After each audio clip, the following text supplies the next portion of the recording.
রাহেলা বেগম হসপিটালে এসেছেন ডাক্তার দেখাতে। ইদানিং কোমর ব্যথাটা খুব বেড়েছে। আজ উনি একাই এসেছেন।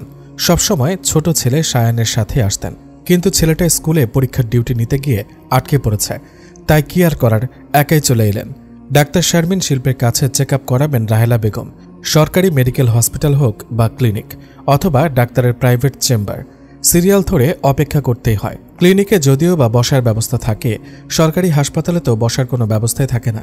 রাশেদা বেগম এমনিতে কোমর ব্যথার রোগী, বেশিক্ষণ দাঁড়িয়ে থাকা তার পক্ষে সম্ভব না। হঠাৎ করে মাথা ঘুরে পড়ে যান তিনি।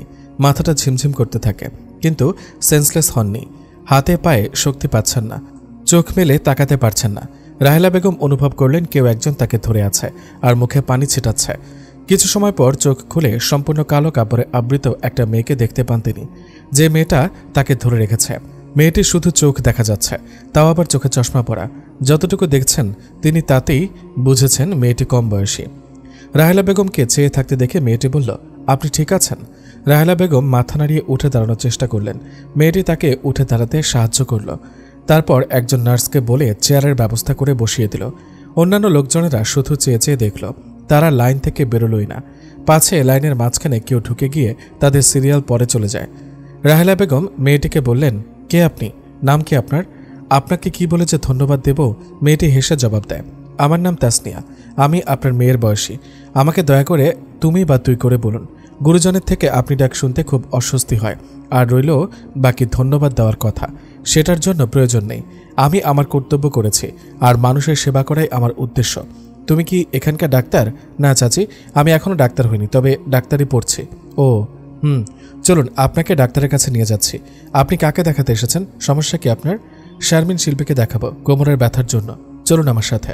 কিন্তু মা, আমার সিরিয়াল তো। কোনো সমস্যা নেই চাচি, আমি ম্যাডামকে অনুরোধ করব। উনি আমাকে চেনেন, ইনশাআল্লাহ আমার কথাটা রাখবেন। সিরিয়াল ব্রেক করাটা অন্যায় হলে একজন অসুস্থ ব্যক্তি যার পক্ষে দাঁড়িয়ে থাকাটা কষ্টকর, তাকে ঘন্টার পর ঘন্টা দাঁড়িয়ে রাখাটাও অন্যায়। তাসনিয়া লাইনে দাঁড়ানো সবাইকে রাহেলা বেগমের অসুস্থতার কথা জানিয়ে তাকে আগে ডাক্তারের নিকট যেতে দেওয়ার জন্য অনুরোধ করল এবং রাহেলা বেগমকে নিয়ে কেবিনে ঢুকল। ম্যাডাম আসসালামু আলাইকুম। ওয়ালাইকুম আসসালাম। তাসনিয়া নাকি? ডাক্তার শিল্পী বলল। জি ম্যাডাম। ইনি কে, আত্মীয় নাকি? তাসনিয়া সবটা খুলে বলল ডাক্তার শারমিন শিল্পীকে। ডাক্তার শিল্পী রাহেলা বেগমের চেক আপ করে প্রেসক্রিপশন করে দিলেন এবং কিছু নির্দেশ দিলেন। তারপর তাসনিয়া রাহেলা বেগমকে নিয়ে কেবিন থেকে বের হলো। রাহেলা বেগমকে মেডিকেল স্টোরে নিয়ে গেল। রাহেলা বেগম ঔষধ কিনলেন। চাচি, আপনি কি একা যেতে পারবেন, নাকি আমি আপনাকে বাসায় পৌঁছে দেব? না মা, তুমি অনেক করেছো আমার জন্য, অনেক সময় নষ্ট হলো। যাও মা, ক্লাসে যাও, আমি রিক্সাতে করে চলে যাব। স্বার্থ ছাড়া উপকার করে এমন মানুষ তো পাওয়াই যায় না। আল্লাহ তোমার ভালো করুন। আমিও তাদের ব্যতিক্রম নই চাচি, আমারও স্বার্থ আছে, তবে তা জাগতিক নয়, রবের সন্তুষ্টি, হেসে বলল তাসনিয়া। তাসনিয়া রাহেলা বেগমকে রিকশায় তুলে দিল। রাহেলা বেগম তাসনিয়ার মাথায় চুমু দিলেন। তারপর বিদায় জানিয়ে চলে গেলেন রিকশা নিয়ে। রাহেলা বেগম তাসনিয়াকে নিয়ে ভাবছেন, ইস, তাসনিয়া যদি তার মেয়ে হতো। মেয়েটা খুবই ভালো, স্বার্থ ছাড়া উপকার করে এমন মানুষ কমই আছে। কি সুন্দর কথা বলে মেয়েটা, মন ভালো হয়ে যায়। ভাবতে ভাবতে বাসায় চলে এলেন। ক্লাস শেষে দুপুর 2টায় ক্যাম্পাস থেকে বের হলো তাসনিয়া। রাস্তায় এসে রিকশা খুঁজছিল। এমন সময় তাসনিয়াদের সিনিয়র এক মেডিকেল স্টুডেন্ট অয়ন এসে দাঁড়ায় তাসনিয়ার পাশে। তাসনিয়া খেয়াল করেনি। তাসনিয়া বলল, অয়ন? তাসনিয়া কারো মুখে নিজের নাম শুনে পাশে তাকিয়ে অয়নকে দেখে চোখ নামিয়ে নিল। দৃষ্টির হেফাজত করাও পর্দার একটি অংশ। তাসনিয়া চলে যেতে নিলে অয়ন বলে ওঠে, listen Tasnia, please listen to me, I love you Tasnia. Tasnia যেতে যেতে দাঁড়িয়ে পড়ল। এতদিন ডিস্টার্ব করত, কথা বলতে চাইতো, কিন্তু আজ তো রাস্তার মাঝে। ছি ছি ছি। তাসনিয়া ঘুরে অয়নের কাছে গিয়ে বলল, so what can I do? You should love me too. I am extremely sorry, I can't, please leave me. Please Tasnia, I really really love you, believe me. Tasnia আর কোনো জবাব না দিয়ে রিকশাতে উঠে চলে গেল। বাসায় এসে বিছানায় গা এলিয়ে দিল। খুব ক্লান্ত লাগছে তাসনিয়ার। তার উপর অয়নের আজকের কাজে প্রচণ্ড রকমের বিরক্ত তাসনিয়া। কেন যে ওর পেছনে পড়েছে বোঝে না তাসনিয়া। কিছুক্ষণ শুয়ে থাকার কারণে ক্লান্তিতে রাজ্যের ঘুম এসে পড়ল তাসনিয়ার দুই চোখে। ঘুমে তলিয়ে গেল তাসনিয়া। ঘুম ভাঙল তাসনিয়ার মা সঞ্জিদা বেগমের ডাকে। কিরে, আর কতক্ষণ ঘুমাবি? ড্রেস না পাল্টে ফ্রেশ না হয়ে ঘুমিয়ে পড়লি? খাওয়া দাওয়াও তো করলি না। সারাদিন কি না খেয়ে থাকার ইচ্ছা আছে? এখন ওঠ, আসরের নামাজের সময় শেষ হয়ে যাবে নইলে, সঞ্জিদা বেগম বললেন। তাসনিয়া উঠে শাওয়ার নিয়ে নামাজ পড়ে খেয়ে নিল। কিছুক্ষণ বিশ্রাম নিয়ে মাগরিবের আজান দিলে নামাজ পড়ে হালকা নাস্তা করে পড়তে বসল। এশার নামাজ পড়ে রাতের খাবার খেয়ে নিল। তারপর তাসনিয়া পড়া শুরু করে। আবার পড়া শেষে কফি বানিয়ে ছাদে যাওয়ার উদ্দেশ্যে পা বাড়ালো তাসনিয়া। নিচতলায় বাবা মা আর ছোট বোনের সাথে থাকে তাসনিয়া। উপরের তলার 2টা ফ্ল্যাট ভাড়া দেওয়া হয়েছে। নতুন ভাড়াটিয়া এসেছে এই মাসে। একটা 26-27 বছর বয়সের ছেলেও নাকি আছে, তাই তাসনিয়া হুটহাট করে ছাদে যায় না। রাতে কফি হাতে ছাদে দাঁড়িয়ে সময় পার করতে তাসনিয়ার ভালো লাগে। অনেকদিন আসা হয়নি। রাত তখন 1টা। ছাদের দরজা খুলে তাসনিয়া দেখল একজন পুরুষ ছাদের রেলিংয়ের উপরে উঠেছে। পা বাড়াচ্ছিল পুরুষটি। তাসনিয়ার হাত থেকে কফির মগটা পড়ে যায়। তাসনিয়া দৌড়ে গিয়ে পুরুষটির হাত টেনে ধরল। পুরুষটি ছাদে পড়ে গেল, সাথে তাসনিয়াও। তাসনিয়া দ্রুত উঠে গায়ে মাথায় দেওয়া ওড়নাটার এক প্রান্ত দিয়ে মুখ ঢেকে নিল এবং অন্ধকারে এসে দাঁড়ালো যাতে পুরুষটি তাসনিয়াকে দেখতে না পায়, কারণ তাসনিয়া সম্পূর্ণ পর্দায় ছিল না। বাসায় পরার ফুল হাতার কামিজ, সালোয়ার ও বড় একটা ওড়না দিয়ে মাথা ও শরীর ঢেকে এসেছিল। এত রাতে ছাদে কোনো পুরুষ থাকতে পারে সেটা তাসনিয়ার মাথায় আসেনি। রাত 1:30 বাজতে চলল। এতক্ষণে পুরো শহর ঘুমিয়ে পড়ার কথা। তাসনিয়া দেখল পুরুষ মানুষটি উঠে তার দিকে এগিয়ে আসছে। তাসনিয়া কিছুটা পিছিয়ে গেল। ছেলেটি এবার বলল, কে আপনি? আমাকে এভাবে টেনে ফেলে দিলেন কেন? কি করতে যাচ্ছিলেন আপনি? মরতে যাচ্ছিলাম। আপনার জন্য আমার কাজে ব্যাঘাত ঘটল। চুপ করুন। একে তো অন্যায় করতে যাচ্ছিলেন, তার উপর বড় মুখ করে সেটা আবার বলছেনও। আপনি কি মুসলিম? হ্যাঁ, আমি মুসলিম। মনে তো হচ্ছে না। কি বলতে চান আপনি? এটাই যে মুসলিম হয়েও এটা জানেন না যে আত্মহত্যা মহাপাপ আর আত্মহত্যাকারী জাহান্নামী? হ্যাঁ জানি, কিন্তু হতাশায় মাথা ঠিক রাখতে পারিনি। কিরকম কারণ আপনার হতাশার? আপনি আমাকে বলতে পারেন, হয়তো আমি আপনাকে সাহায্য করতে পারি। আপনার হতাশা আর নাও থাকতে পারে। আপনি কি সাহায্য করবেন আমাকে? বলেই দেখুন না একবার, সাহায্য করতেও তো পারি। ছেলেটির কেন জানি মনে হচ্ছে মেয়েটি হয়তো পারবে ওর হতাশা দূর করতে। মেয়েটির কথায় মনে হচ্ছে সে যথেষ্ট আত্মবিশ্বাসী। ছেলেটি তাই তার হতাশা নিয়ে অনেক কিছু তাসনিয়াকে বলল, যার সারমর্ম হলো এই যে ছেলেটি অধিক মেধাবী হওয়া সত্ত্বেও ভালো কোথাও চাকরি পাচ্ছে না। চাকরি না পাওয়া ও আরও কিছু কারণে তার গার্লফ্রেন্ড তাকে ছেড়ে তার বড় ভাইকে বিয়ে করেছে, যা সে মেনে নিতে পারছে না। সে বেকার বলে তার গার্লফ্রেন্ড তার বাবা মাকে ছেলেটির কথা জানায়নি। কিছুটা বাবা মায়ের চাপে আর কিছুটা নিজের ইচ্ছায় বাসা থেকে বিয়ের জন্য চাপ দিচ্ছিল। আর বেকার কোনো ছেলেকে মেয়েটি বিয়ে করবে না বলে জেদ করে ছেলেটির ভাইকে বিয়ে করেছে মেয়েটি, যাতে সামনে থেকে ছেলেটিকে কষ্ট দিতে পারে। 2 বছরের প্রেমের সম্পর্ক শেষ হওয়ায় সে বড়ই আপসেট। সে তার গার্লফ্রেন্ড প্লাস বর্তমান ভাবিকে ভুলতে পারছে না। তিনি এতটাই কষ্টে আছেন যে মৃত্যুটাকেই সহজ মনে হচ্ছে তার কাছে। তাসনিয়া এবার মুখ খুলল। ভালোবাসা, তাও কোনো মানুষের প্রতি? বিবাহ বহির্ভূত প্রেম ভালোবাসা হলো শয়তানের সৃষ্টি করা ফাঁদ। বিবাহ বহির্ভূত প্রেম ভালোবাসা জিনার অন্তর্ভুক্ত। মহান আল্লাহ তাআলা, যিনি আমাদের সৃষ্টিকর্তা, যিনি আমাদের এই পৃথিবীতে পাঠিয়েছেন আমাদের সুন্দরভাবে বেঁচে থাকার জন্য, তার প্রদত্ত নিয়ামতের পরিমাণ সংখ্যা অগণিত, তাকেই ভালোবাসতে পারেননি। আর আপনি বলছেন একজন মানবীকে প্রচণ্ড ভালোবাসেন? যে মহান আল্লাহর কারণে আপনি পৃথিবীর ওপর দাঁড়িয়ে আছেন, তার হুকুম মানেন না, শুকরিয়া আদায় করেন না। যে মেয়েটি আপনার থেকে মুখ ফিরিয়ে নিয়েছে তার জন্য আপনি মরতে যাচ্ছেন, অথচ একবারও কি ভেবেছেন মহান আল্লাহ তাআলা আপনার থেকে মুখ ফিরিয়ে নিলে আপনার কি হবে? একটা মেয়ে আপনার কাছে এত বড় হয়ে গেল, আর আপনার রব, আপনার বাবা মা, আপনার রব আপনাকে এতই ভালোবাসেন যে আপনি হারাম কাজ করার পরও আপনাকে কোনো শাস্তি তিনি দেননি। আপনাকে সুযোগ দিয়েছেন তওবা করার, নিজেকে শুধরে নেওয়ার। আর আল্লাহ তাআলার পরে আপনার বাবা মা আপনাকে সবচেয়ে বেশি ভালোবাসে। আপনার প্রতি আল্লাহর এবং আপনার বাবা মায়ের হক আছে, পূরণ করতে হবে না আপনার উপর হকগুলো? আপনার কাছে আল্লাহর ও পিতা মাতার ভালোবাসার তুলনায় একটা তুচ্ছ মানবীর ভালোবাসায় বড় হয়ে গেল। এত যদি ভালোবাসা ছিল আপনাদের মাঝে, বিয়ে করে নিতেন, তাহলে পাপমুক্ত থাকতে পারতেন আর নিজেদের জাহান্নামের দিকে এগিয়ে নিয়ে যেতেন না। সবার আগে সবকিছুর ঊর্ধ্বে সমস্ত চাওয়া পাওয়া, মায়া ভালোবাসা পিছুটানের ঊর্ধ্বে এক আল্লাহকে স্থান দিতে হয়। নিজেকে এক আল্লাহর মুখাপেক্ষী করে নিতে হয়। নিজের অন্তরকে রবের সাথে মিশিয়ে নিতে হয়। নিজের সমস্ত সত্তাকে আল্লাহর করে নিতে হয় আর আল্লাহকে নিজের করে নিতে হয়। আর এটাই একমাত্র বিজয়ের, প্রশান্তির আর সন্তুষ্টির পথ। আর আল্লাহ ক্রয় করে নিয়েছেন মুসলমানদের থেকে তাদের জান ও মাল এই মূল্যে যে তাদের জন্য রয়েছে জান্নাত। তারা যুদ্ধ করে আল্লাহর রাহে, অতঃপর মারে ও মরে। আর আল্লাহর চেয়ে প্রতিশ্রুতি রক্ষায় কে অধিক? সুতরাং তোমরা আনন্দিত হও সে লেনদেনের ওপর যা তোমরা করছো তার সাথে। আর এ হলো মহান সাফল্য। সূরা তাওবা আয়াত 111। বিজয় তো তারই কাছে এসে ধরা দেয় যার পথ স্বীয় ঈমান, ইখলাস, আল ইশক, তাকওয়া, সবর, শুকর, দোয়ার প্রখরতা, বিশুদ্ধ আকীদায় পরিব্যাপ্ত। বিজয়ের কাছে মহা সত্য এই যে আল্লাহ ছাড়া আর কোনো সাহায্যকারী অভিভাবক নেই। আর এই সবটাই বান্দাকে তার রবের সাথে জুড়ে রাখে। বিজয়ের অন্তর নিশ্চিতভাবে অবগত যে রবের মহিমায় নিজেকে মহিমান্বিত করতে চাইলে সবার আগে নিজের একমাত্র মাসুক হিসেবে শুধু এক আল্লাহ রব্বুল আলামিনকে মেনে নিতে হয়। ভুলে যেতে হয় এই দুনিয়ার মায়া, নিজের জীবনের মায়া, সমস্ত বাঁধনকে ছিঁড়ে ফেলতে হয়। যখন পার্থিব জগতের পাওয়া না পাওয়া নিয়ে ভাববেন তখন হতাশা গ্রাস করবে আপনাকে। আপনার মূল উদ্দেশ্য হওয়া উচিত আল্লাহর সন্তুষ্টি। আপনি জব পাননি তো কি হয়েছে?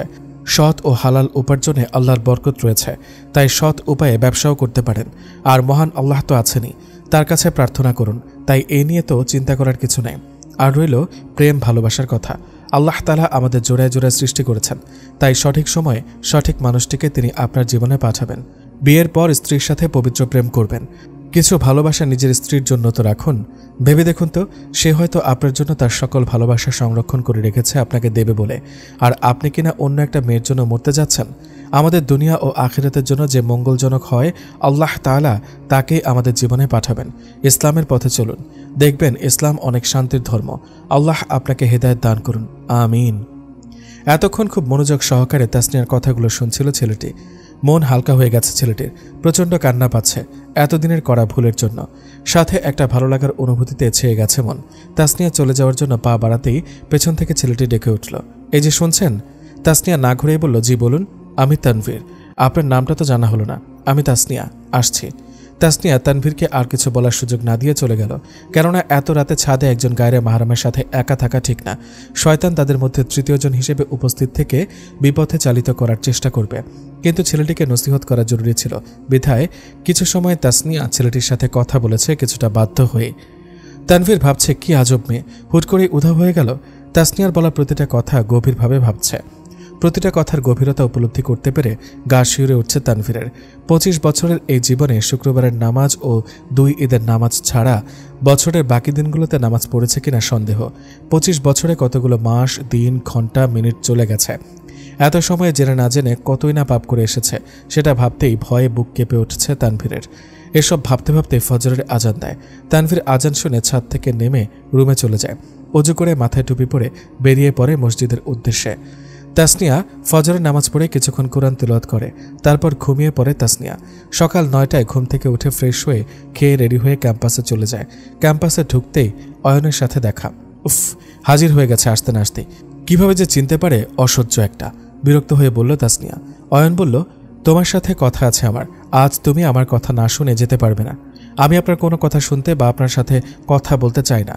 আপনি জানেন না নন মাহরামদের সাথে অপ্রয়োজনীয় কথা বলা উচিত না? আমি এত কিছু জানি না, জানতেও চাই না, বুঝতেও চাই না। আমি শুধু জানি আমি তোমাকে ভালোবাসি, ভালোবাসি, ভালোবাসি। আর তোমারও আমাকে ভালোবাসতে হবে। আমি তোমার ওই চোখের মায়ায় পড়ে গেছি। তুমি জানো তোমার চোখ কি পরিমাণে আকর্ষণ করে আমাকে? তোমার চোখে চোখ পড়লে কোথায় যেন হারিয়ে যাই আমি কোথায়, আমার আশেপাশে কি হচ্ছে না হচ্ছে সব ভুলে তোমার চোখের গভীরতায় হারিয়ে যাই আমি। প্লিজ রাজি হয়ে যাও না। অয়নের এসব কথা শুনে রাগে কান লাল হয়ে গেছে তাসনিয়ার। বেশিক্ষণ চুপ করে থাকতে পারল না তাসনিয়া। খুব ভালোবাসেন আমায়, তাই না? খুব। তাহলে আমাকে প্রেমের প্রস্তাব দিচ্ছেন কেন? বিয়ের প্রস্তাব দিন। আপনার বাবা মাকে বলুন আমার বাবা মায়ের সাথে কথা বলতে। আল্লাহর ইচ্ছা থাকলে বিয়ে হবে আমাদের, আর তারপরে না হয় ভালোবাসাবাসি হবে।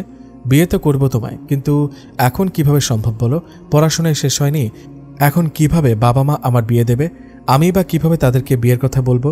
প্লিজ বোঝার চেষ্টা করো। দেখুন, অনেক স্বামী স্ত্রীর সম্পর্কই বেশি দিন টিকে না, আর সেখানে বিবাহ বহির্ভূত সম্পর্ক টিকবে এটা আশা করা ভুল। আর সবচেয়ে বড় কথা হলো, আমি বিবাহ বহির্ভূত সম্পর্কে জড়িয়ে গুনাহগার হতে পারবো না। নাও চয়েস ইজ ইয়ার্স। যদি বিয়ে নিয়ে ভাবতে পারেন তবে ভাবুন, আর নইলে রাস্তা মাপুন। আমার সামনে এসে এসব বাজে কথা আর বলবেন না, নইলে আমি আপনার নামে কমপ্লেন করতে বাধ্য হব। তাসনিয়া চলে গেল। তাসনিয়া শোনো প্লিজ। ধুর বাবা। অয়ন আর তাসনিয়া দুজনেই রেগে দুই দিকে চলে যায়। তাসনিয়ার বান্ধবীরা তাসনিয়ার কাছে জিজ্ঞেস করে, কিরে কি বললো আজ আবার? কি আর বলবে, সে এক পাচাল। তাসনিয়া, তুই আমার ক্রাশকে তোর পিছে এত ঘোরাচ্ছিস কেন? জানিস ও এখানকার প্রায় অধিকাংশ মেয়ের ক্রাশ। মেয়েরা ওর পিছে ঘুরে, অথচ ও তোর পিছে ঘুরছে। বেচারা কি যে দেখলো তোর মতো বোরকাওয়ালির মধ্যে। বিদ্রুপ করে চৈতি বলল, আল্লাহকে ভয় কর। ক্রাশ ক্রাশ করে আর কত পাপের বোঝা বাড়াবি? আর আমার কোনো ইচ্ছাই নাই জাতির ক্রাশকে পাওয়ার। আমি একজন দিনদার মানুষকে স্বামী হিসেবে চাই। তার চোখে পড়ার মতো সৌন্দর্য না থাকলেও চলবে, শুধু চাই সে যেন সৎ, বিবেকবান, দায়িত্বশীল হয়। তার কারি কারি টাকা না থাকলেও চলবে। বাড়ি, গাড়ি, ব্যাংক ব্যালেন্স কিছুই চাই না আমার। আমি এমন কাউকে চাই যে আমাকে মানসিকভাবে সুখে রাখতে পারবে, যে আমাকে সাথে নিয়ে জান্নাতের পথে চলবে। এমন মানুষকে স্বামী হিসেবে পাওয়ার জন্য মহান আল্লাহর নিকট প্রার্থনা করি। কিন্তু হবে তো সেটাই যেটা তিনি চাইবেন। আমি বিশ্বাস করি যে আমার জীবনে আসবে সে আমার জন্য কল্যাণেরই হবে। রাগে দুঃখে অপমানে চোখে পানি চলে এসেছে তাসনিয়ার। তাসনিয়া কাউকে কিছু বলার সুযোগ না দিয়ে চলে আসে সেখান থেকে, আর মনে মনে আল্লাহর কাছে সহ্য শক্তি বাড়িয়ে দেওয়ার জন্য দোয়া করতে থাকে। বিকেলে বাসায় ফিরে ফ্রেশ হয়ে খেয়ে একটু সময় ঘুমিয়ে নিল তাসনিয়া। ঘুম থেকে উঠে আসরের নামাজ পড়ে ছোট বোন তাসফিয়াকে নিয়ে ছাদে যায়। দুই বোনেরই ফুল ও ফলের গাছ লাগানোর খুব শখ। হরেক রকমের ফুলের গাছ লাগিয়েছে ছাদে। গোলাপ, জবা, ডালিয়া, গাঁদা, বেলি, অপরাজিতা, বাসার পাশের ফাঁকা জায়গায় বকুল, শিউলি, কৃষ্ণচূড়া ফুলের গাছ। এছাড়া আরও লাগিয়েছে অ্যালোভেরা ও ক্যাকটাসের গাছ। ওদের বাড়ির ছাদটা দেখে যেন মনে হয় ছোটখাটো নার্সারি বা বোটানিক্যাল গার্ডেন। দুই বোন গাছে পানি দিচ্ছিল। এমন সময় তাসনিয়ার চেয়ে 2-3 বছরের কম বয়সী একটা মেয়ে ছাদে এলো। মেয়েটি স্লিভলেস টপসের সাথে প্লাজো পরেছে, তাও গোড়ালি থেকে অনেকটা উঁচুতে। আসসালামু আলাইকুম আপুরা। ওয়ালাইকুম আসসালাম। কে আপু আপনি? আগে তো কখনো আপনাকে দেখিনি। আমার নাম ঈশানা, আমি আপনাদের বাসার 2য় তলায় থাকি। ও, আসলে আগে কখনো দেখা হয়নি তো তাই। আপনাদের মাঝে তাসনিয়াকে? আমি? কেন? আপনার কথা ভাইয়া অনেক বলল। ভাইয়া? তাসফিয়া ওর বোনের দিকে বড় বড় চোখ করে তাকিয়ে আছে। জি তানভীর ভাইয়া। একদিনে ভাইয়ার এত চেঞ্জ আমি তো ভাবতেই পারছি না। আগে তো 1 ওয়াক্ত নামাজ পড়তেও দেখিনি, আর এখন তো 5 ওয়াক্ত নামাজই মসজিদে গিয়ে পড়ে। আলহামদুলিল্লাহ, এ তো খুব ভালো কথা। আপু তুই ওনার ভাইকে চিনিস? তাসফিয়া জিজ্ঞেস করল। আপু একটা কথা বলি, যদি তোমরা কিছু মনে না করো। ঈশানা বলল। আপু বলো। মানে তোমরা এই গরমে ফুলহাতা জামা, এত বড় ওড়না পেঁচিয়ে কিভাবে আছো? আবার মুখও ঢেকে রেখেছ, গরম লাগে না? হ্যাঁ গরম তো লাগে, কিন্তু যখন ভাবি সূর্য থেকে 15 কোটি কিলোমিটার দূরে থাকার পরও সূর্যের তাপ সহ্য করতে পারছে না, তবে যখন সূর্য ঠিক মাথার উপরে চলে আসবে তখন কিভাবে সহ্য করব? এই দুনিয়ার আগুনের তাপ সহ্য করতে পারার ক্ষমতা যখন নেই আমাদের, তখন জাহান্নামে গেলে দুনিয়ার তুলনায় 700 গুণ বেশি উত্তাপ কি করে সহ্য করব? পর্দা করা ঐচ্ছিক কোনো বিষয় না যে করলে করলাম, না করলে না করলাম। পর্দা করা ফরজ। কিভাবে জানবো এসব বলো? ছেলে মেয়েকে এসব শেখানো কি বাবা মায়ের দায়িত্ব না? ঠিকই বলেছ আপু। একটা বাচ্চা জন্মানোর আগে বাবা মা ঠিক করে ফেলে তাকে ডাক্তার বানাবে না ইঞ্জিনিয়ার। 5-6টা প্রাইভেট কোচিং দিতে পারে, অথচ কোরআন তেলাওয়াত শেখানোর জন্য একজন হুজুর ঠিক করে দিতে পারে না। দুনিয়ার পেছনে ছুটতে ছুটতে আখিরাতের কথা ভুলে যায়। বাবা মায়ের দায়িত্ব যেমন আছে তেমনি তোমারও দায়িত্ব তোমার রবকে চেনা, তার ইবাদত করা, তার সন্তুষ্টি লাভ করা। আমি চেষ্টা করব আপু শুধরে যাওয়ার, তোমরা আমাকে সাহায্য করো প্লিজ। তাসনিয়া বলল, যখন আপনি হিদায়ত খুঁজে বেড়াবেন তখন আপনি কুরআন এবং সুন্নাহকে আপন করে নেবেন। Doctor Bilal Philips. নিশ্চয়ই মহান আল্লাহ তাআলা যাকে হিদায়ত দান করেন তার অন্তরকে ইসলামের জন্য প্রশস্ত করে দেন। ধন্যবাদ আপু, আমি প্রতিদিন তোমাকে জ্বালাবো। তোমার থেকে প্রতিদিন নতুন করে ইসলামকে জানব, শিখব। মেয়েদেরকে জাযাকিল্লাহ খয়রান বলতে হয় আপু। এর অর্থ আল্লাহ আপনাকে উত্তম প্রতিদান দান করুন। জাযাকিল্লাহ খয়রান আপু। ওয়াইয়াক্কে। ওহ তাসনিয়া আপু, তুমি না খুব কিউট। এই মাশাল্লাহ বলো, নইলে নজর লাগবে আমার আপুর। তাসফিয়া বলল। ওকে মাশাল্লাহ। সবাই মিলে হাসল। তাসনিয়া, তাসফিয়া, ঈশানা অনেকক্ষণ গল্পগুজব হাসাহাসি করে মাগরিবের আজানের আগেই যার যার ফ্ল্যাটে ফিরে যায়। এই আপু, ঈশানা আপুর ভাইয়ের ব্যাপারটা কি বলতো? তুই তাকে কোথায় পেলি? তার সাথে কখন কথা বললি? তাসনিয়া তাসফিয়াকে সেদিন রাতের সকল ঘটনা খুলে বলল। তাসফিয়া হাসতে থাকে আর বলে, আরও প্রেম করো চান্দু। হারাম প্রেম করবে আর কষ্ট পাবে না, তা কি করে হয়? বেচারা হারাম প্রেমে ভেসে গিয়ে দেবদাস হয়ে গিয়েছে। আপু তুই চিন্তা করে দেখ, কত বেয়াদব যে একটা মেয়ের জন্য মরতে গেছে। বাবা মায়ের ভালোবাসা যেন কিছুই না, মহান আল্লাহর বিধিনিষেধ ও মানবে না। এদের কলিজায় কি ভয় নেই? দুনিয়া ও আখিরাত দুটোই মাটি করতে গিয়েছিল। এই দুনিয়ায় আসার সুযোগ মানুষ একবারই পায়। কোথায় সেই সুযোগ কাজে লাগিয়ে বেশি বেশি আমল করবে, ইবাদত পালন করবে, তা না, এই দুনিয়ার ক্ষণিকের সুখের পেছনে ছুটছে। একটা মেয়ে ছেড়ে গেছে বলে এমন করছে, আর এদিকে যে আল্লাহকে অসন্তুষ্ট করছে সেদিকে হুঁশ নেই। শয়তান প্রতিনিয়ত মানুষকে ফাঁদে ফেলছে, বিপদগামী করার চেষ্টা করছে, কিন্তু যার ইমানি শক্তি দুর্বল সেই হেরে যায়। শয়তানের পাতা ফাঁদে পা দেয়। দুনিয়ার এসব প্রতিকূল পরিস্থিতি আমাদের জন্য ইমানি শক্তির পরীক্ষা, বুঝলি তো? আমাদের সেই পরীক্ষা জয়লাভ করতে হবে। সমস্যাটা কোথায় জানিস? নিষিদ্ধ জিনিসের প্রতি মানুষের আগ্রহ বেশি। এজন্য শয়তান নিষিদ্ধ বিষয়গুলোকেই মানুষের নিকট আকর্ষণীয় করে তোলে, আর মানুষ শয়তানের ধোকায় পড়ে যায়। ধর্ম যার যার, কিন্তু উৎসব সবার। কথাটা নিশ্চয়ই বহুবার শুনেছিস। এর মানে কি মুসলিমরা দুর্গাপূজা, কালীপূজা, বড়দিন, ক্রিসমাস ডে এগুলো পালন করবে? প্রত্যেক ধর্মের মানুষকে শ্রদ্ধা করতে হবে, তাদেরকে তাদের ধর্ম পালন করতে দিতে হবে। এর মানে কি উৎসব সবার? হিন্দুদের কখনো ঈদ উৎসব পালন করতে দেখেছিস? কিন্তু মুসলিমদের অধিকাংশই পূজায় মূর্তি দেখতে যায় কিনা বল? শয়তান মানুষকে এসব কাজে প্রলুব্ধ করবে, আর মানুষের মনে এমন যুক্তি দাঁড় করাবে যে তোমরা তো পূজা করবে না, শুধু দেখবে, এতে বিনোদন হবে। পূজা দেখলে পহেলা বৈশাখে প্রতিমূর্তি মাথায় করে ঘুরলে যুগের সাথে তাল মিলিয়ে চলা হবে। অনেকেই তো যায়, তাই বলে কি ধর্ম থাকবে না? অনেকেই তো করে। এই বিষয়টাই মানুষকে বেশি আকর্ষণ করে। কোরআন হাদিসে কি এসব পালন করার কথা বলা হয়েছে? শয়তান আল্লাহর নিকট প্রতিজ্ঞা করেছিল, এবং আমি অবশ্যই তাদের পথভ্রষ্ট করব।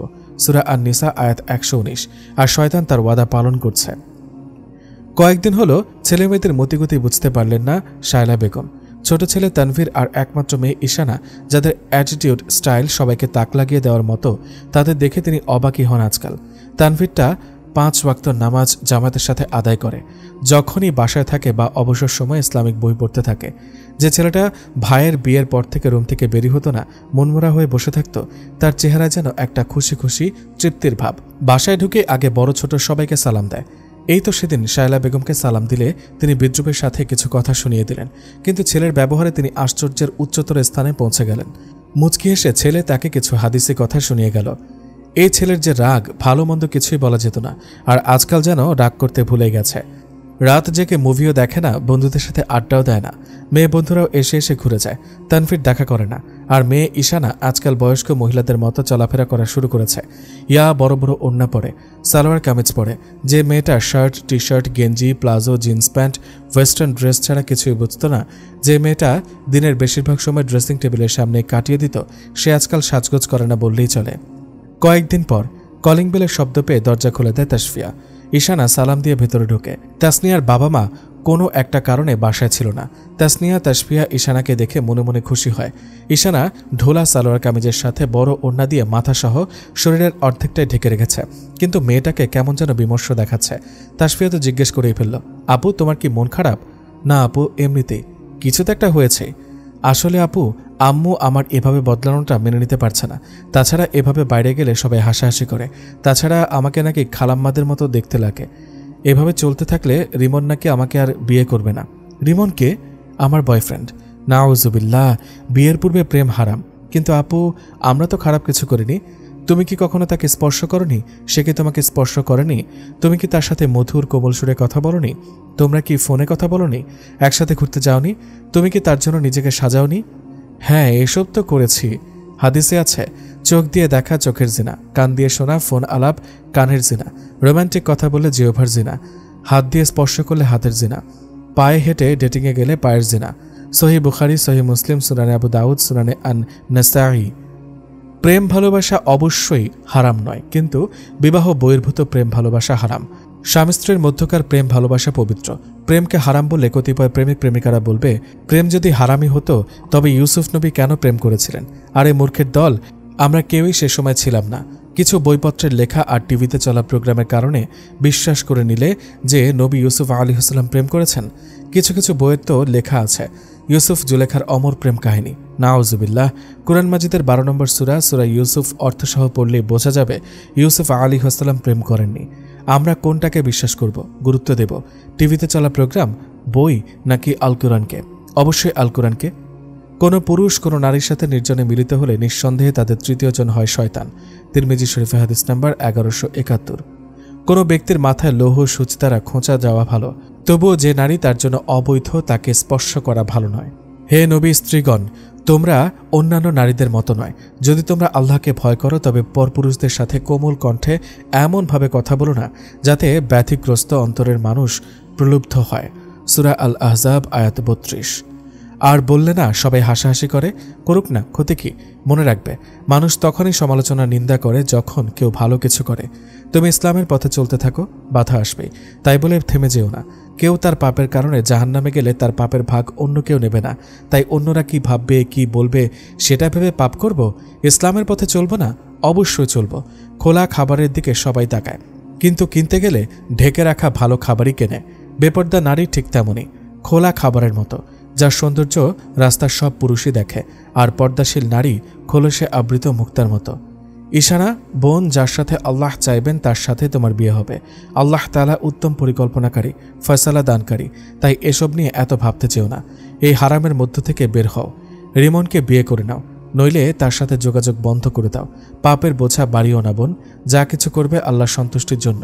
অসম্ভব আপু, আম্মু এমনিতে ক্ষেপে আছে আমার আর ভাইয়ার ওপর।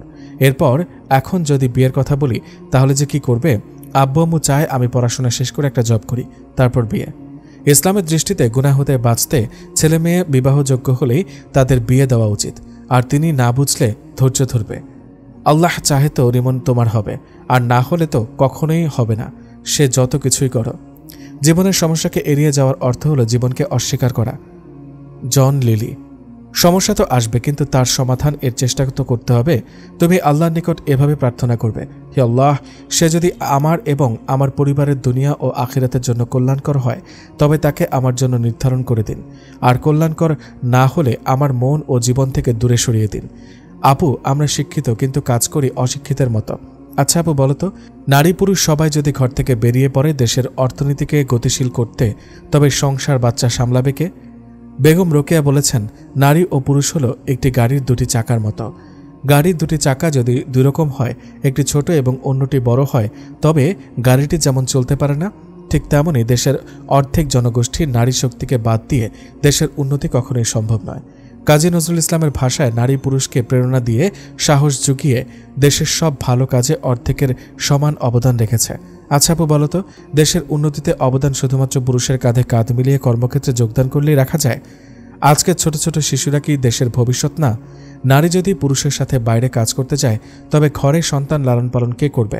এই ছোট্ট শিশুরা দেশের ভবিষ্যতের কর্ণধারকে গড়ে তুলবে কে? মাই তো সন্তানের প্রথম শিক্ষক হয়। দেশের ভবিষ্যতের কর্ণধারদের ভালোভাবে মানুষ করাটা কি দেশের উন্নতিতে অবদান রাখা নয়? সব নারী যদি বাইরে বেরিয়ে পড়ে, তবে বাবা মা স্বামী শ্বশুর শাশুড়ি সন্তানের হক আদায় করবে কে? আমি নিজেও একসময় ভাবতাম এত পড়াশোনা করে ঘরে বসে থালা বাসন মাজব, কখনোই না। কিন্তু যখন থেকে আমি বুঝতে পেরেছি, তখন থেকে পরিবারকে ফার্স্ট প্রায়োরিটি দিয়েছি। আমার একটা খালাতো বোনের ডিভোর্স হয়ে গেছে শুধুমাত্র এই জব করে। আপুটি একজন বিসিএস ক্যাডার, তিনি কখনোই চাকরি ছাড়বেন না, অথচ আপুর স্বামী চায় আপু জব ছেড়ে বাচ্চাদের দেখাশোনা করবে, তার বাবা মায়ের খেয়াল রাখবে। এটা কি তার খুব বেশি ভুল চাওয়া? মা থাকা সত্ত্বেও সন্তান কেন আয়া বা অন্যদের কাছে বড় হবে? যেসব সন্তানরা বাবা মা এর সান্নিধ্য ছাড়া বড় হয়, তারা কি সুস্থভাবে বেড়ে ওঠে? শারীরিকভাবে সুস্থ থাকলেও তারা মানসিকভাবে ক্ষতিগ্রস্ত থাকে। আপু ডিভোর্সে দিল, তবুও চাকরি ছাড়ল না। মেয়েদের মর্যাদা কি শুধু বাইরে কর্মক্ষেত্রে তার অবদানেই? এমন অনেক মানুষও আছে যারা স্বামী সন্তান পরিবার না পেয়ে হাহাকার করে। সমাজে পরকীয়া বাড়ছে, জেনা ব্যাপক প্রসার লাভ করছে। আজ যদি নারীবাদী মন মানসিকতা পোষণ না করত, দল বেঁধে কর্মক্ষেত্রে ঝাঁপিয়ে না পড়ত, নিজেদের সৌন্দর্য বাইরের পরপুরুষকে প্রদর্শন না করে বেড়াত, ঘরে নিজেকে আবদ্ধ করে রেখে দায়িত্ব পালন ও ইবাদতে মশগুল থাকত, তবে এই সমস্যাগুলোকে সৃষ্টি হতো। মহান আল্লাহর নিকট পর্দাশীল, স্বামীর আনুগত্যকারী, অধিক সন্তান জন্মদানকারী নারী অধিক মর্যাদাবান। আমি আম্মুকে বোঝানোর চেষ্টা করব আপু। সেদিন ঈশানা চলে যাওয়ার পর কয়েকদিন আর আসেনি। তাসফিয়া অবশ্য তাসনিয়াকে বলেছিল যে ঈশানারা নাকি নিজেদের বাসায় চলে যাবে, হয়তো ব্যস্ত সেজন্যই আর আসে না। কয়েকদিন পর ঈশানা আসে দেখা করতে, তারা নাকি আজ চলে যাচ্ছে। তাসনিয়া তাসফিয়ার সাথে কথা বলে বিদায় নিয়ে সামনে এগোয় ঈশানা।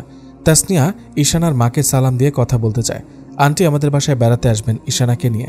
হ্যাঁ নিয়ে আসি, আর তোমরা দুই বোন ওর মাথাটা খাও। আমার ছেলে মেয়ে দুটোকে তো গাইয়া বানিয়ে দিয়েছ, আর কয়দিন এখানে রাখলে শেষ হয়ে যাবে একদম। নিজেদের মতোই খ্যাত বানাতে চাও নাকি? সে আর হচ্ছে না। ভাগ্যিস আমার বড় ছেলে আর ওর বউ বাসায় নেই, হানিমুনে গিয়েছে, যত্ত সব, শায়লা বেগম বললেন।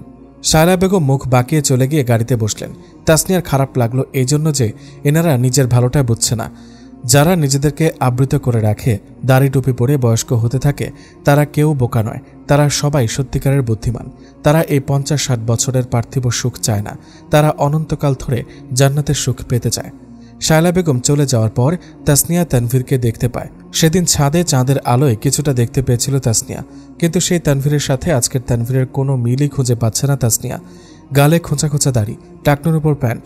তানভীরের দিক থেকে চোখ নামিয়ে নেয় তাসনিয়া। তানভীর তাসনিয়ার কাছে এসে সালাম দিয়ে না তাকিয়ে বলে, আমি জানি আপনি গায়রে মাহরামদের সাথে অপ্রয়োজনে কথা বলেন না, তাদের থেকে দূরে থাকেন।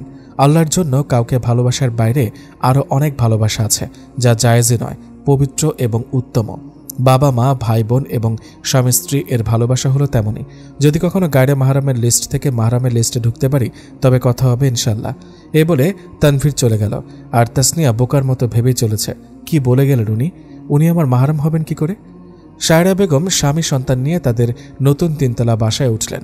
হানিমুন থেকে ফিরে এলো বড় ছেলে তনয় ও তার বউ রীতি। দিনগুলো তো যথা নিয়মে চলে যাচ্ছে, কিন্তু সংসারের সুখ নেই শায়লা বেগমের। বিশেষ করে তার মনে সুখ নেই। ছোট ছেলে মেয়ে দুটো তার থেকে অনেক দূরে চলে গেছে। একই ছাদের নিচে থেকেও যেন 1000 মাইলের দূরত্ব, মানসিক দূরত্ব। ছেলে মেয়ে দুটো আর মা মা করে তার পেছে পেছে ঘুরে না, সময় কাটায় না তার সাথে। ছেলে মেয়ে মুখে কিছু বলছে না, কিন্তু তিনি বেশ বুঝতে পারছেন কেন এমন করছে ওরা, কেন এত দূরত্ব বজায় রেখে চলে ওরা। ঈশানা চেয়েছিল রিমনের সাথে বিয়েটা পরিয়ে রাখতে, যাতে ওদের সম্পর্কটাকে বৈধতা দেওয়া হয়, কিন্তু তিনি মেয়ের কথা মানেননি। মেয়ে কোরআন হাদিস দিয়ে তাকে বোঝাতে শুরু করলে তিনি মেয়ের গায়ে হাত তোলেন। সেদিন থেকেই শুরু। তার উপর আবার তাসনিয়াদের বাসা থেকে নিয়ে এসেছেন, যোগাযোগ করতেও দেয় না ওদের সাথে। আবার এই তো সেদিন তানভীর এসে মায়ের কোলে মাথা রেখে বলল, আম্মু আমি একটা মেয়েকে বিয়ে করতে চাই। কে সে মেয়ে? তাসনিয়া। আবারও সেই বোরকাওয়ালি? তোরা ভাই বোন পেয়েছিস কি ওদের মধ্যে? মডার্ন কোনো মেয়ে খুঁজে পেলি না? আর এই কি চেহারা বানিয়েছিস? শেভ করিস না কেন? কোনো মেয়ে তোকে পছন্দ করবে এই অবস্থা দেখলে? দেখ বাবা, আমরা তোর ভালো চাই, তুই আবার আগের মতো হয়ে যা। বাবা মা আসলেই সন্তানের ভালো চায়, কিন্তু তারা অনেক সময় এটাই বুঝতে পারে না কিসে তাদের ভালো হবে। মডার্ন একটা মেয়েকে তো ভালোবেসেছিলাম, কিন্তু সে কি করলো? আমাকে ধোঁকা দিয়ে আমারই ভাইকে বিয়ে করলো। মানে আর কিছু না আম্মু। তোমার এই যে ভোলা ভালা সুন্দরী শিক্ষিতা ছেলের বউকে দেখছো, সে তো তোমার ছোট ছেলের এক্স গার্লফ্রেন্ড। ধোঁকা দিয়েছে আমাকে, প্রতারক, লোভী একটা মেয়ে। বিয়ের আগে এসব বলিস না কেন? কি হতো বলে? আর শোনো আম্মু, এই যে বোরকাওয়ালি করছো না, সে আমাদের 2 ভাই বোনের মাথা খায়নি, আমাদের খ্যাত বানায়নি, বরং আমাদেরকে হেদায়েতের পথ দেখিয়েছে, জান্নাতের পথে এগিয়ে দিয়েছে। আল্লাহ তাআলা তার উসিলায় আমাকে বাঁচিয়ে দিয়েছেন। হয়তো আজ তুমি আমাকে আর দেখতে পেতে না। কেন? তোমার ছেলে ও তার বউয়ের প্রেমলীলা আর আমাকে দেওয়া ধোঁকা সহ্য করতে না পেরে আমি সুইসাইড করতে গিয়েছিলাম। তাসনিয়ায় আমাকে আটকিয়েছে। আম্মু, তুমি আমাদের যেভাবে চলতে বলেছ সেভাবে চললে জাহান্নামী হয়ে যাব। ইসলামে নারী পুরুষকে যেভাবে চলতে বলেছে, ইসলামের যে বিধিবিধান রয়েছে সেগুলোর সাথে আমাদের পরিচয় করিয়েছে তাসনিয়া। আম্মু, তোমরা মা বাবা হয়ে আমাদেরকে জাহান্নামের দিকে এগিয়ে দিচ্ছ। বাবা মায়ের কথা আমি অমান্য করব না। তোমাদের ইচ্ছাতেই আমি বিয়ে করব। নিশ্চয় মহান আল্লাহ তাআলা উত্তম পরিকল্পনাকারী। কিন্তু আম্মু প্লিজ, আমাদের আর সেই আগের মতো জীবনযাপন করতে বলবে না। ইসলামে কোনো কিছু অপ্রয়োজনীয় নয়। পিপাসিত প্রাণীকে পানি পান করালে অতীতের সকল গুনাহ মাফ হয়। বাগানের পড়ে থাকা ফলমূল পশু পাখি খেলে তা সদকা হিসেবে গণ্য হয়।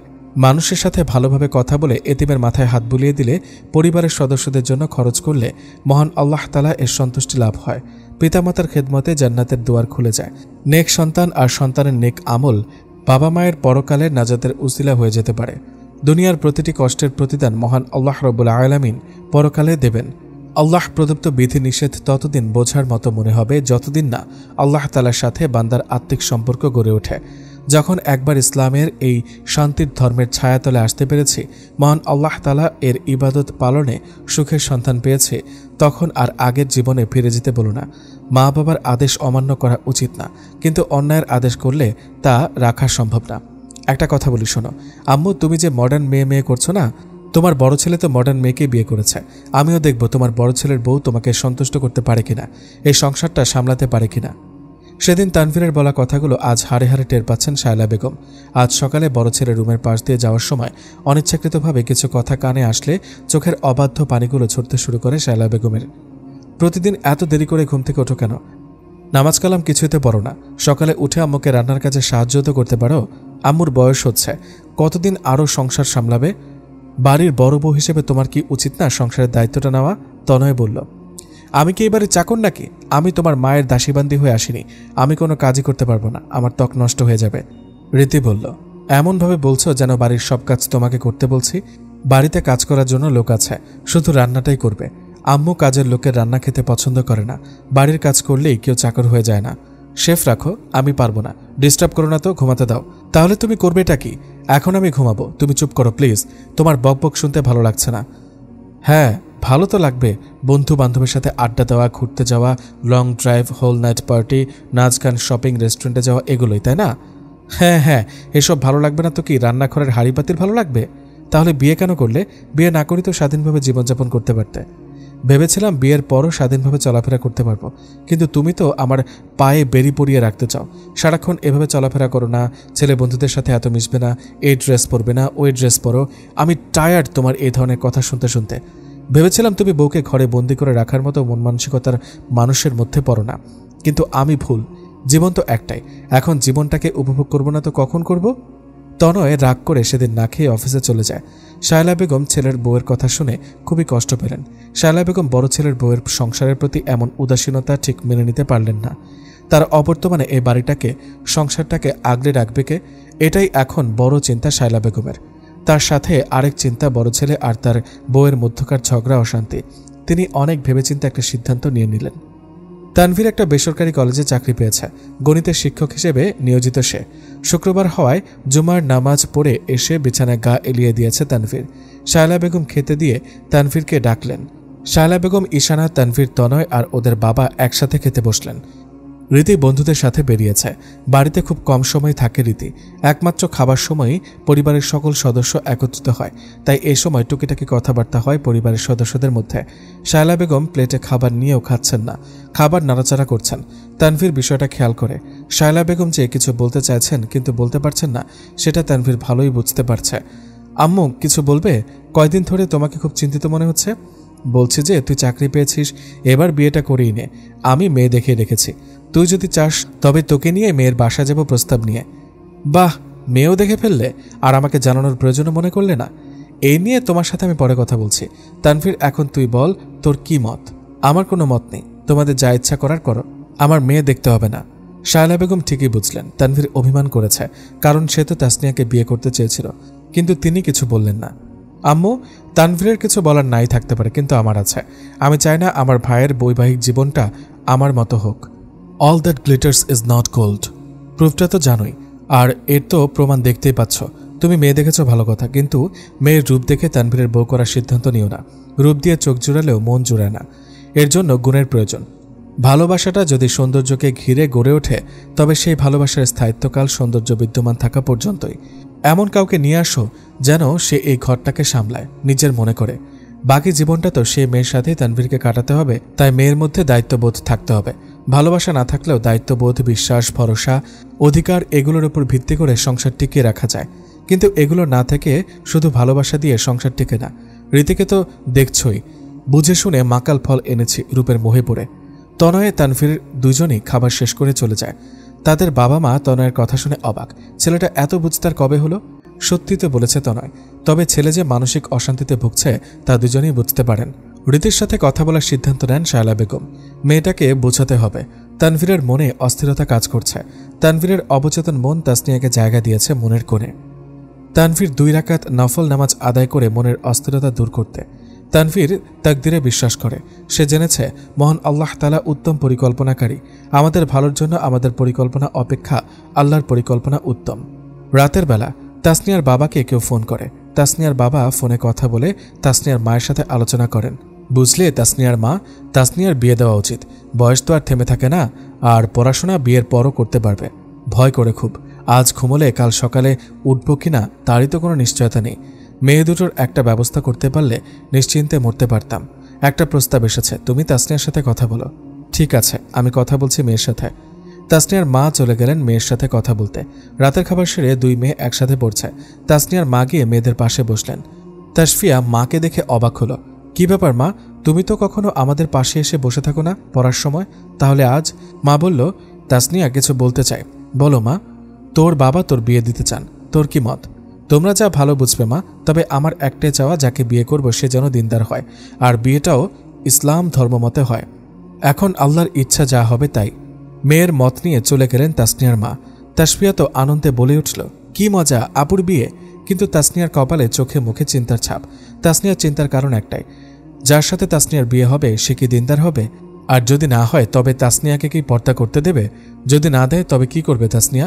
এসবই ভাবছে তাসনিয়া। বোনকে চিন্তিত দেখে তাসফিয়া বলল, কি রে আপু, কি এত চিন্তা করছিস? ভাবছি লোকটা কেমন হবে, তার বাড়ির পরিবেশটা কেমন হবে, আমি আমার পর্দা ধরে রাখতে পারবো তো সেখানে? এত চিন্তা করিস না তো, চিন্তা করে কি কিছু হবে? আল্লাহর উপর ভরসা রাখ। যে ব্যক্তি আল্লাহর উপর ভরসা করে তার জন্য তিনিই যথেষ্ট। সূরা আত-তালাক আয়াত 3। শায়লা বেগম খুব ব্যস্ত হয়ে পড়েছেন। ছেলের বিয়ে বলে কথা, তবে ছেলে যে মন থেকে বিয়েটা মানতে পারছে না সেটা তিনি ভালোই আন্দাজ করতে পারছেন। ছেলে মায়ের ওপর অভিমান করেছে, মায়ের পছন্দকে মেনে নিয়েছে। তাসনিয়াকে নিয়ে আর কোনো কথাও বলেনি। তার জন্য শায়লা বেগম ছেলের ওপর খুবই খুশি হলেন।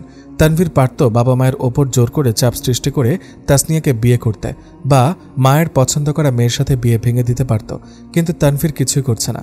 পরদিন বিকেলে তাসনিয়াকে দেখতে ছেলের পুরো পরিবার আসলো, সাথে তাদের কিছু আত্মীয় স্বজন। তারা আজই বিয়ে পরিয়ে নিয়ে যেতে চায়। ছেলের কয়েকজন মামাতো চাচাতো খালাতো বোন এসে তাসনিয়াকে শাড়ি পরিয়ে সাধারণভাবে সাজিয়ে দিল। শাড়িটা নাকি তাসনিয়ার শাশুড়ির বিয়ের শাড়ি। তিনি চান তার বিয়ের শাড়ি ছোট ছেলের বউ পরুক, তবে শাড়ির উপরে বোরকা পরানো হয়েছে। কাজী ডেকে এনে বিয়ে পরানো হলো। বিদায়ের সময় তাসনিয়া মা বাবা বোনকে জড়িয়ে কেঁদে দিল। এই বাড়ির মানুষগুলো আজ পর হয়ে গেল 3 বার কবুল বলার মাধ্যমে। তাসফিয়াকে জড়িয়ে কাঁদছে তাসনিয়া, ওর সাথেই যত খুনসুটি। সারা বাড়িময় হেসে খেলে সময় কাটানো। তাসনিয়ার বাবা মেয়েকে বিদায় দিয়ে গাড়িতে তুলে দিলেন। চলছে গাড়ি তাসনিয়ার শ্বশুর বাড়ির পথে। পাশে কেউ একজন বসে আছে, সেদিকে মন নেই তাসনিয়ার। শ্বশুর বাড়িতে এসে সবার সাথে পরিচয় পর্ব সেরে বাসর ঘরে বসিয়ে রাখা হলো তাসনিয়াকে। তাসনিয়া ভাবছে এত মানুষের সাথে পরিচয় হলো, কিন্তু শাশুড়ি ননদদের সাথে দেখা হলো না, শুধু বরের ভাবির সাথে দেখা হয়েছে। মেয়েটা কেমন যেন খোঁচা মেরে কথা বলছিল, কেমন যেন গোলমেলে লাগছে তাসনিয়ার কাছে পুরোটা বিষয়। বসার ঘরে বসে আছে তানভীর। এই কয়েক ঘন্টার মধ্যে তার জীবনের মোড় যে ঘুরে গেছে তারই হিসাব মেলাতে ব্যস্ত সে। পাশে কাজিনরা দুষ্টুমি করছে, কিন্তু তানভীর গায়ে লাগাচ্ছে না কথাগুলো। কাজিনরা চুপসে গিয়ে শায়লা বেগমকে তানভীরের এমন উদাসীনতার কথা জানালে তিনি ঈশানাকে তানভীরের কাছে পাঠায়। ঈশানা তানভীরকে জোর করে টেনে তানভীরের রুমের দরজার কাছে এসে বলে, ভেতরে তোর জন্য যে সারপ্রাইজটা আমরা দিচ্ছি তার জন্য কি দিবি আমায় ভাইয়া, নইলে কিন্তু ঢুকতে দেব না। তানভীর বলল, আমার ঢুকতে হবে না, একবার ঢুকলে তো বের হতে চাইবি না, এখন যা। তানভীরের পকেট থেকে এটিএম কার্ড নিয়ে বলল ঈশানা। তানভীরকে ধাক্কা দিয়ে ঘরে ঢুকিয়ে দিল ঈশানা। বিছানার মাঝখানে বসে থাকা মেয়েটার দিকে চোখ যেতেই তানভীর শকড। এ কি, তাসনিয়া? হ্যাঁ, এটা তো তাসনিয়াই। সেদিন ছাদে তানভীর এক পলক দেখেছে তাসনিয়াকে। ততক্ষণে তাসনিয়াও শব্দ পেয়ে তাকিয়ে তানভীরকে দেখে বলে ওঠে, আপনি? হ্যাঁ আমি। তার মানে তোমার সাথে আমার বিয়ে হয়েছে। তানভীর বিছানার একপাশে বসে পড়ে, 2 হাতে মুখ ঢেকে রেখেছে, মাথা নিচু করে। তানভীর ভাবছে এজন্যই ওই বাড়ির রাস্তাটা বউয়ের কণ্ঠ চেনা চেনা মনে হয়েছিল। অন্যমনস্ক থাকায় এতটা খেয়াল করেনি সে। তাসনিয়া ভাবছে কি হলো ওনার। উনিও জানতেন না আমার সাথে ওনার বিয়ে হচ্ছে। উনি কি এখনও ওনার ভাবিকে ভালোবাসেন? এক অজানা আশঙ্কায় বুক কেঁপে উঠছে তাসনিয়ার। কোনো মেয়ে চায় না তার স্বামী অন্য কাউকে ভালোবাসুক। তানভীর উঠে তাসনিয়ার হাত ধরে আর বলে, চলো নামাজটা আগে আদায় করে নিই। নামাজ পড়ে নিল দুজনে। তাসনিয়াকে মোহরানার টাকা পরিশোধ করে দিল তানভীর। তাসনিয়া আর তানভীর বসে আছে বারান্দার দোলনায়। তাসনিয়ার হাত তানভীরের মুঠোয়। তানভীর তাসনিয়ার দিকে তাকিয়ে বলল, সত্যি মহান আল্লাহ তাআলা উত্তম পরিকল্পনাকারী। তারপর তাসনিয়ার হাত ছেড়ে দিয়ে তাসনিয়ার থেকে একটু দূরে গিয়ে দাঁড়িয়ে বলল, আচ্ছা, কেউ একজন বলেছিল আমার বউ নাকি আমার জন্য তার সমস্ত ভালোবাসা আগলে রেখেছে, কিন্তু আমার তো মনে হচ্ছে সে ভুল বলেছিল। আমার বউ তো খুব কিপটা দেখছি। সে তো নিজের ইচ্ছায় আমার হাতটুকুও ধরছে না, আর ভালোবাসা দেওয়া তো অনেক দূরের ব্যাপার। বাসরাত তো সবার জীবনে স্পেশাল, তা আমি কি কিছু স্পেশাল পাবো না? তানভীর একটু মন খারাপ করে বলল। তাসনিয়া এদিকে লজ্জায় কোথা যে লুকাবে এমন অবস্থায় পড়েছে। তানভীরকে মন খারাপ করতে দেখে উঠে গিয়ে তানভীরের পাশে দাঁড়িয়ে তানভীরের গালে চট করে একটা চুমু দিয়ে চলে যেতে নিলে তানভীর ধরে ফেলে, বুকে জড়িয়ে নেয় তাসনিয়াকে। পরের দিন ওয়ালিমা হয়ে গেল তানভীর তাসনিয়ার। 2 দিনেই শ্বশুর শাশুড়ির সাথে ভাব হয়ে গেল তাসনিয়ার। অদ্ভুত লাগছে তাসনিয়ার কাছে। কিছুদিন আগেও শায়লা বেগম তাকে সহ্য করতে পারতেন না, আর এখন এত আদর যত্ন করেন। তাসনিয়া প্রতিদিন সকালে উঠে নাস্তা বানায় সবার জন্য, সবাইকে খাইয়ে নিজেই ঘরের কাজ করে, শাশুড়ি ননদের সাথে গল্প করে, ইসলামিক 2-একটা আলোচনাও হয় মাঝে মাঝে। শায়লা বেগম মনে মনে খুব খুশি হয় তাসনিয়ার প্রতি। বউ তো এমনই হওয়া উচিত। তার বড় ছেলের বউ তো রান্নাঘরে কখনো উকি দিয়েও দেখেনি। রীতি তো বাসাতে কোনোরকম পর্দা মেনটেন করে না, এর ওপর স্লিভলেস টপস প্লাজো পরে।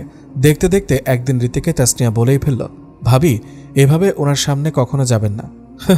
কেন, ভয় করে বুঝি পাছে তোমার বর আমার প্রেমে পড়ে যায়? অবশ্য যাবে কি, অলরেডি প্রেমে হাবুডুবু খাচ্ছিল। হ্যাঁ, ভয় হয়, তবে সেটা গুনাহের। আপনার এমন পোশাক ওনার সামনে পর্দা না করে চলায় গুনাহ হচ্ছে আপনার। আপনাকে দেখলে সাথে ওনারও গুনাহ হবে, কারণ দেবর ভাবের জন্য মৃত্যু সম। তোমার এসব নীতিকথা তোমার কাছে রাখো। এই কথা বলেই হনহন করে চলে গেল রীতি। প্রায় 1 সপ্তাহ পর ক্যাম্পাসে গেল তাসনিয়া, সাথে তানভীরও। তাসনিয়াকে কোনো ছেলের সাথে দেখে এগিয়ে এলো অয়ন। এতদিন আসনি কেন? জানো কত চিন্তা করেছিলাম আমি। আর তুমি তো গায়রে মাহারামদের সাথে কথা বলো না, তবে ইনিকে, তোমার কাজিন হলেও তো গায়রে মাহারাম, তাই না? শুধু আমি কথা বলতে চাইলেই তোমার ধর্মকে টেনে আনতে হয়। কাজিন বলাতে তানভীর রেগে যায়, যা ওর মুখ থেকে স্পষ্ট বুঝতে পারে তাসনিয়া। অনেক বলেছেন, এবার থামুন, উনি আমার স্বামী। অয়নের কানে স্বামী শব্দটা বাজতে থাকে। ফ্যাল ফ্যাল করে তাকিয়ে থাকে তাসনিয়ার দিকে। ছলছল করছে চোখ দুটো। কোনো স্বামী এটা সহ্য করবে না। তানভীর তাসনিয়াকে ভিতরে নিয়ে চলে যায়। মাস দুয়েক পর ঈশানার বিয়ে হয়ে যায়। তানভীর আর তাসনিয়ার প্রচেষ্টায় শায়লা বেগম রাজি হন। তবে ঈশানা এ বাড়িতেই থাকে। সবকিছু ভালোই হচ্ছিল। তবে সব ভালোর মধ্যে খারাপ একটাই, সব সুখ নষ্টের কারণও একজনই, আর সে হলো রীতি। এক বালতি দুধ নষ্ট করতে যেমন এক ফোঁটা লেবুর রসই যথেষ্ট, ঠিক তেমনি বাড়িতে অশান্তি সৃষ্টি করতে একটা মাত্র রীতি যথেষ্ট। ইদানিং খুব বেশি বেপরোয়া হয়ে গেছে রীতি। কারোর কোনো কথাই শোনে না, নিজের মর্জি মতো চলে। তাসনিয়া অনেক বোঝানোর চেষ্টা করেছিল, কিন্তু তার জন্য বরাবরই অপমানিত হতে হয়েছে তাসনিয়াকে। তাসনিয়া সংসারও সামলায়, সাথে পড়াশোনাটাও চালিয়ে যাচ্ছে। একদিন রাতে তনয় ও রীতির রুম থেকে চিৎকার চেঁচামেচির আওয়াজ আসে। দুজনের মধ্যে প্রচণ্ড ঝগড়া হলো। রীতি রাগ করে সে রাতেই বাপের বাড়ি চলে গেল। তনয় রুম থেকে বেরিয়ে আসলে শায়লা বেগম জিজ্ঞেস করল, কি হয়েছে রে বাবা, রীতি এভাবে চলে গেল কেন? গেছে ভালো হয়েছে, আপদ বিদায় হয়েছে, আমি ওকে ডিভোর্স দেব। সে কি কথা, কিন্তু কেন? কারণ আমি আর সহ্য করতে পারছি না ওকে। একটা বছর তো মানিয়ে নেওয়ার চেষ্টা করলাম, ওকে বোঝানোর পাল্টানোরও চেষ্টা করলাম, কিন্তু হলো কোথায়? আম্মু, আমারও একটা জীবন। প্রতিদিন অফিস থেকে ফিরে ওর এসব বেহায়াপনা, বেপরোয়া ভাব সহ্য হয় না আমার। রোজ রোজ অশান্তি আর ভালো লাগে না। সুখ যদিও না পাই, দুঃখ যেন না পাই। আর ওর আরও বড় অপরাধ হলো ও একটা খুনি, আমার বাচ্চার খুনি। ও আমার বাচ্চাকে মেরে ফেলেছে। হয়তো এখন কোনো আবর্জনার স্তূপ বা নর্দমায় পড়ে আছে আমার বাচ্চাটা। অ্যাবর্শন করানোর আগে একটা বারও আমাকে বলার প্রয়োজন মনে করল না? সে বাচ্চা চায় না, তার নাকি ফিগার নষ্ট হবে, সে বাচ্চার দায়িত্ব নিতে পারবে না, তার স্বাধীনতায় ব্যাঘাত ঘটবে এসব কারণে। তনয়ের চোখ মুখ লাল হয়ে রয়েছে, চোখ ছলছল করছে পানিতে। ওকে দেখে বোঝা যাচ্ছে কতটা চাইতো বাচ্চাটাকে। রীতি তো একটা মেয়ে, কিভাবে পারল একটা প্রাণকে হত্যা করতে? যেখানে একটা জীবন দেওয়ার ক্ষমতা মানুষের নেই, সেখানে একটা জীবন নেওয়ার সাহস মানুষের হয় কি করে? সন্তান যে মহান আল্লাহ তাআলার কত বড় দান, নিয়ামত, তা যাদের সন্তান নেই তারাই একমাত্র খুব ভালো করে বোঝেন। বাচ্চাটা যদি এতই বেশি হয়, তবে কোনো নিঃসন্তান দম্পতিকে দিয়ে দিত। বাড়ির লোকজনও তো কম না, দেখে রাখতো সবাই, ভালোভাবেই বড় হতো বাচ্চাটা। তনয় খুবই বিরক্ত রীতির উপর, তার উপর আবার সন্তান হারানোর যন্ত্রণা। সব মিলে ডিপ্রেশনে চলে যায় তনয়। রীতিকে ডিভোর্স দিয়ে ক্ষান্ত হয় তনয়, কিন্তু তনয় আর আগের মতো নেই। এখন কথাও খুব কম বলে। শায়লা বেগম ছেলেকে নিয়ে খুবই চিন্তিত। তনয়ের বাবা চাচ্ছেন ছেলেকে বিয়ে দিতে, কিন্তু ভালো মেয়ে খুঁজে পাওয়াটাই সমস্যা। বিয়ের সময় মেয়ে খুঁজে পাওয়া যায় না, অন্য সময় হাটে বাজারে মার্কেটের সব জায়গায় শুধু মেয়ে আর মেয়ে। রাস্তায় বেরোলে মেয়ের পরিমাণই বেশি চোখে পড়ে। তাছাড়া তনয়ও রাজি হবে কিনা সেটাও একটা ব্যাপার। সব দিক চিন্তাভাবনা করে তাসনিয়া তাসফিয়ার ব্যাপারে একবার ভাবল। তানভীরকেও বলল। তানভীর রাজি হলে তাসনিয়া ওর শ্বশুর শাশুড়ি এর সাথে কথা বলতে চায়। বিকেলবেলায় তনয় ছাড়া বাড়ির সকলেই বসে আছে। মা, কিছু মনে না করলে একটা কথা বলবো? হ্যাঁ বলো। আপনারা চাইলে তাসফিয়ার সাথে ভাইয়ার বিয়ের কথা ভাবতে পারেন। আমার বোনটা খারাপ না, এ তো খুবই ভালো কথা, কিন্তু তোমার বাবা মা কি রাজি হবেন একটা ডিভোর্সি ছেলের সাথে নিজের ছোট মেয়ের বিয়ে দিতে? আর ওনারা রাজি হলেও তাসফিয়া কি রাজি হবে? ভাইয়া ও আপনারা রাজি থাকলে আমি নিজেই তাসফিয়া আর আব্বু আম্মুকে রাজি করাবো। আর রাজি না হওয়ার তো কিছু নেই। বিয়ের আগে 5-10টা হারাম রিলেশন থাকলে আমরা সেটা আমলে নিই না, কিন্তু কেউ ডিভোর্সি হলেই তাকে আমরা ছোট করে দেখি। কিন্তু কেন? সে তো আল্লাহর কালাম পড়েই বিবাহ বন্ধনে আবদ্ধ ছিল, হারাম সম্পর্কে জড়িয়ে তো ছিল না। আমি ভাইয়ের সাথে কথা বলছি, তানভীর বলল। শায়লা বেগম বলল, দেখ পারিস কিনা। তানভীর তনয়কে বুঝিয়ে শুনিয়ে রাজি করায়। তাসনিয়া সবার মত পেয়ে নিজের বাবার বাড়ি যায়। তাসফিয়া ও তার বাবা মাকে সবটা খুলে বলে। এখানে তনয়ের তো কোনো দোষী ছিল না, আর তনয় ছেলে হিসেবেও ভালো, তাই ওনারা আর কেউই আপত্তি করলেন না। পরের সপ্তাহে বাসাতেই কয়েকজন আত্মীয় স্বজনের উপস্থিতিতে বিয়ে হয়ে যায় তাসফিয়া ও তনয়ের। প্রথম তাসফিয়াকে মেনে নিতে না পারলেও ওর আচার ব্যবহার, সংসারের প্রতি দায়িত্বশীলতা, পরিবারের সদস্যদের প্রতি চিন্তাভাবনা সবকিছুই মুগ্ধ করে তনয়কে। এরপর মেনেও নেয় তাসফিয়াকে তনয়। দুই বোন মিলে সংসারটাকে আগলে রেখেছে ভালোভাবেই, সাথে সাথে নিজেদের পড়ালেখাও চালিয়ে যাচ্ছে। কয়েক বছর পর শায়লা বেগম ও তার স্বামীর চুলে পাক ধরেছে। ছেলে ও ছেলের বউদের ওপর দায়িত্বভার দিয়ে এখন তারা অবসর সময় কাটাচ্ছেন। তাসনিয়া এখন একজন সফল ডাক্তার। তাসফিয়া ও ঈশানা অনার্স কমপ্লিট করে আর পড়াশোনা কন্টিনিউ না করে পুরোপুরি সংসারে মন দিয়েছে। শায়লা বেগম ও তার স্বামী আজ খুব খুশি। আজ বাড়িতে তার নাতি নাতনিরা সবাই একত্রিত হবে। ছেলের বউ ও তাদের ছেলেমেয়েরা এখানে থাকলেও মেয়ে জামাই বছর 5 আগেই বিদেশে বাড়ি জমিয়েছে। আজ দেশে ফিরে এখানেই আসছে ওরা। তনয় তাসফিয়ার এক মেয়ে তনয়া, তাসনিয়া তানভীরের 2 যমজ ছেলে তাশরিক, তাশরিফ, ঈশানা আর রিমনের এক ছেলে ঈশান। খাবার রান্না, ঘর সাজানো এসব তদারকি করছেন শায়লা বেগম। রান্নাঘরে উঁকি দিয়ে দেখেন দুই বউ মিলে হাসাহাসি করছে, গল্প করছে, রান্না করছে। এই দুই বোনের ওপর দায়িত্ব দিয়ে শায়লা বেগম নিশ্চিন্ত। শায়লা বেগমের স্বামী তনয়া তাশরিফকে নিয়ে খেলছেন, আর ছেলে দুটো বোনকে আনতে গেছে। যথাসময়ে ঈশানা ওর স্বামী সন্তান নিয়ে হাজির হয়। সাথে নিয়ে আসে খুশির আমেজ, যেন খুশির বন্যা বয়ে যেতে থাকে তাদের বাড়িতে। ভাই বোন ভাবি সবার মধ্যকার ভাব, ভালোবাসা, আনন্দ উল্লাস দেখতে থাকেন শায়লা বেগম। এই তো তার সুখের সংসার, যেন দুনিয়ার বুকেই এক টুকরো জান্নাত।